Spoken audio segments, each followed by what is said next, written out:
Assalamualaikum warahmatullahi wabarakatuh. Kali ini saya akan menceritakan tokoh Islam yang sangat besar pengaruh serta sumbangsinya terhadap Islam. Sebelumnya, perkenalkan, nama saya Subhaninu Najib.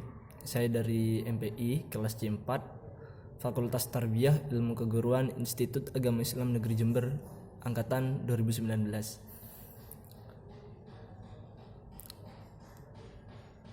Sesuai dengan yang kita pelajari, yakni filsafat pendidikan serta apa yang kita pahami, saya di sini akan mengupas tuntas tentang biografi Al-Ghazali, karya-karya Al-Ghazali serta pemikiran-pemikiran Al-Ghazali. Al-Ghazali yang mempunyai nama panjang Abu Hamid bin Muhammad bin Ahmad Al-Ghazali, lahir pada tahun 450 Hijriah di negara Iran,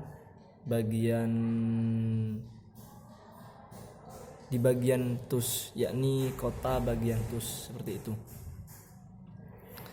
Beliau lahir dan mempunyai ayah yang sangat takzim serta alim, karena ayah beliau sangat semangat dalam mempelajari agama Islam. Ayah beliau sering datang ke majelis-majelis ilmu, terus mempelajari ilmu keagamaan, seperti itu. Nama Al-Ghazali diambil dari kata ghazlah, yakni tempat kelahirannya sendiri, ghazlah di sana. Terus Al-Ghazali semasa kecil berguru kepada ayahandanya mengenai tentang dasar-dasar ilmu agama, dasar-dasar pendidikan. Orang tuanya membimbing Al-Ghazali agar menjadi orang yang berpegang teguh terhadap agama. Namun tidak lama kemudian ayah Al-Ghazali meninggalkan Al-Ghazali. Sebelum meninggalkan Al-Ghazali beserta saudara laki-lakinya dititipkan kepada ahli tasawuf sekaligus orang sufi, yakni teman dekat dari ayah Al-Ghazali.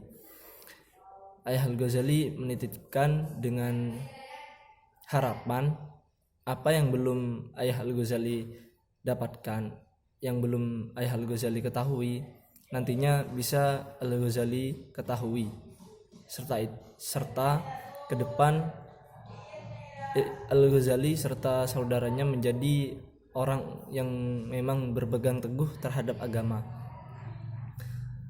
Maka orang sufi tersebut membimbing Al-Ghazali seraya mengajarkan dasar-dasar ilmu agama, dasar-dasar kependidikan.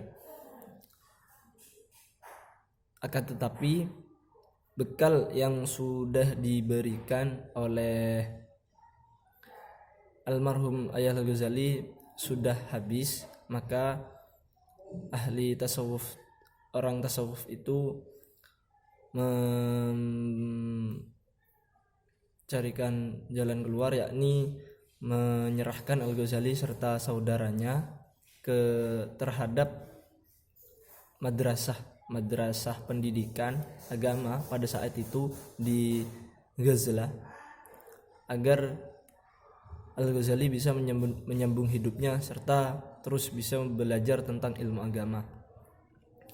Selama di yayasan pendidikan tersebut, Al-Ghazali terkenal tekun, terus berpegang teguh serta sangat rajin dalam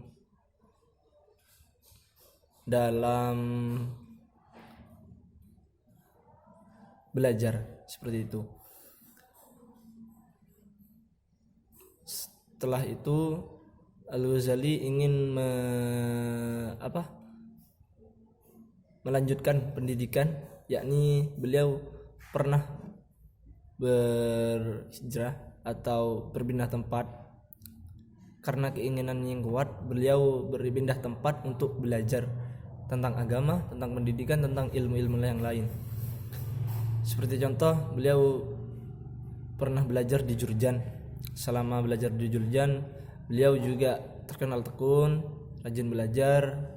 Setelah dari Jurjan, 3 tahun di Jurjan, dia kembali ke Ghazlah, ngajar di Ghazlah. Setelah itu beliau bertemu dengan imam, yakni Imam Al-Juwaini, yang pada saat itu juga merupakan Imam Haramain. Dari Imam Haramain ini, Al-Ghazali mendapatkan ilmu tentang ilmu tasawuf serta ilmu mantik, seperti itu. Beliau sangat takdim terhadap Imam Haramain ini. Terus Imam Haramain sangat bangga serta sangat menghormati Al-Ghazali karena kepandaiannya. Di akhir hayat Imam Haramain, Al-Ghazali dikenalkan kepada seorang imam besar juga yang mempunyai suatu sekolah yang besar, yakni yang bernama Nizam Al-Mulk. Nizam Al-Mulk merupakan imam yang memiliki sekolah yang besar di daerah Nizamah, yakni bernama Nizamiyah. Selama belajar di Nizamiyah, Al-Ghazali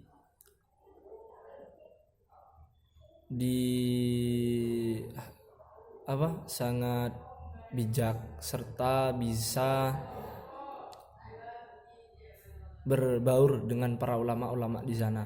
Bahkan diceritakan Al-Ghazali juga pernah menang debat bersama dengan ulama-ulama yang ada di sana.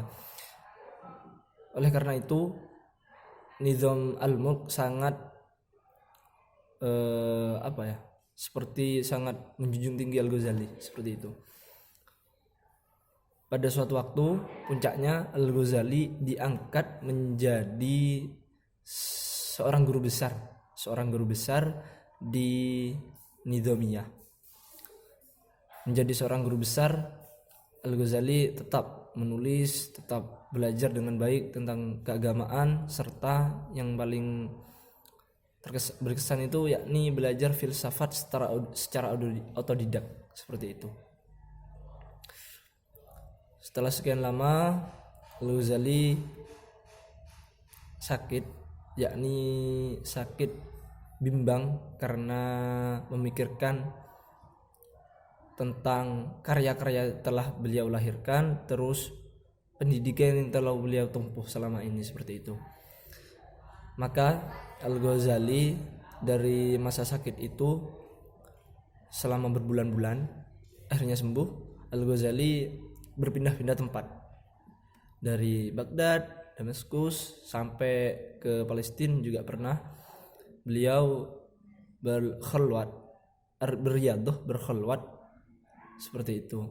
Bahkan sampai beliau juga menunaikan ibadah haji di Saudi Arabia, di Mekah, seperti itu. Dan pada akhirnya Al-Ghazali kembali ke Nizamiyah. Sebelum kembali di Nizamiyah, Al-Ghazali juga mampir dulu di Ghazalah, serta dari Ghazalah baru ke Nizamiyah, seperti itu. Di sini saya akan menjelaskan tentang karya-karya yang telah beliau lahirkan, seperti Maqasid al-Falasifah. Terus di bidang filsafat, yang banyak bidang yang beliau tekuni, seperti bidang ekonomi, bidang fikih dan usul fiqh, serta bidang akidah, seperti itu. Jadi banyak karya yang telah beliau lahirkan, seperti itu. Saya mencatat, saya melihat insya Allah itu kurang lebih 300 kitab yang telah beliau karang, seperti itu. Dan kitab yang paling besar, kitab yang paling banyak, maksudnya yang paling besar di antara semua karangan Al-Ghazali, yakni kitab Ihya Ulumuddin yang berisikan tentang tasawuf, filosof, terus fikih, seperti itu.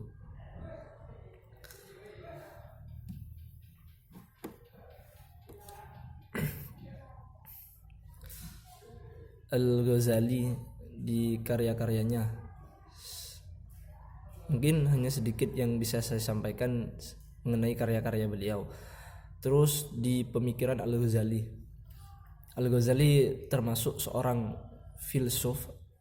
filsafat yang sangat berani, dibuktikan dengan keberaniannya menentang para filsuf terdahulu yang pemikirannya kurang menyatu dengan pemikiran Al-Ghazali. Seperti contoh, kurangnya pemahaman filsuf tentang Tuhan, seperti itu. Jadi Al-Ghazali mengkritik secara keras filsuf yang terdahulu, seperti itu. Al-Ghazali juga mempelajari tentang karya Ibnu Sina, terus banyak tokoh-tokoh yang dipelajari oleh Imam Al-Ghazali, terutama karya-karyanya yang lahir dari tokoh-tokoh tersebut, gitu.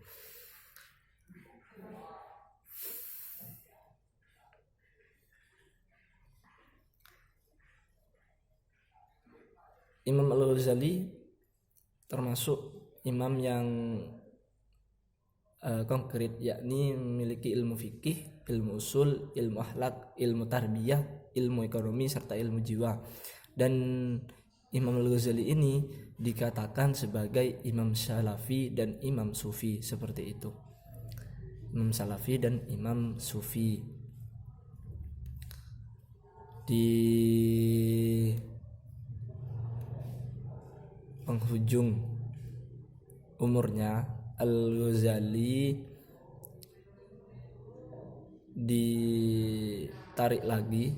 diambil lagi oleh Yayasan Pendidikan Nizamiyah pada saat itu untuk kembali mengajar, tapi bukan lagi sebagai guru besar di Nizamiyah, seperti itu. Atas ketekunannya serta keberaniannya, Al-Ghazali sampai detik ini dikenal sebagai seorang tokoh Islam yang sangat besar sumbangsih serta pengaruhnya terhadap perkembangan Islam, seperti itu.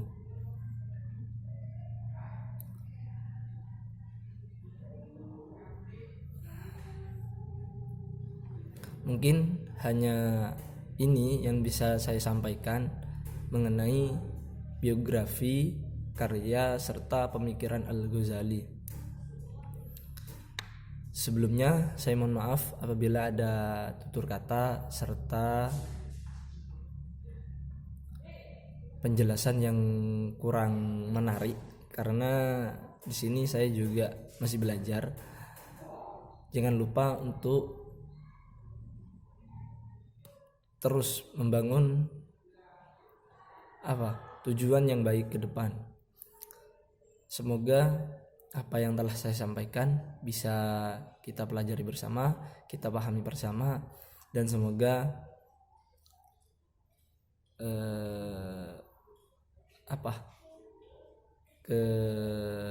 kesuksesan Imam Al-Ghazali bisa kita tiru, bisa kita capai di kemudian hari, seperti itu. Baik, mungkin hanya sekian yang bisa saya sampaikan. Mohon maaf, akhirul kalam. Assalamualaikum warahmatullahi wabarakatuh.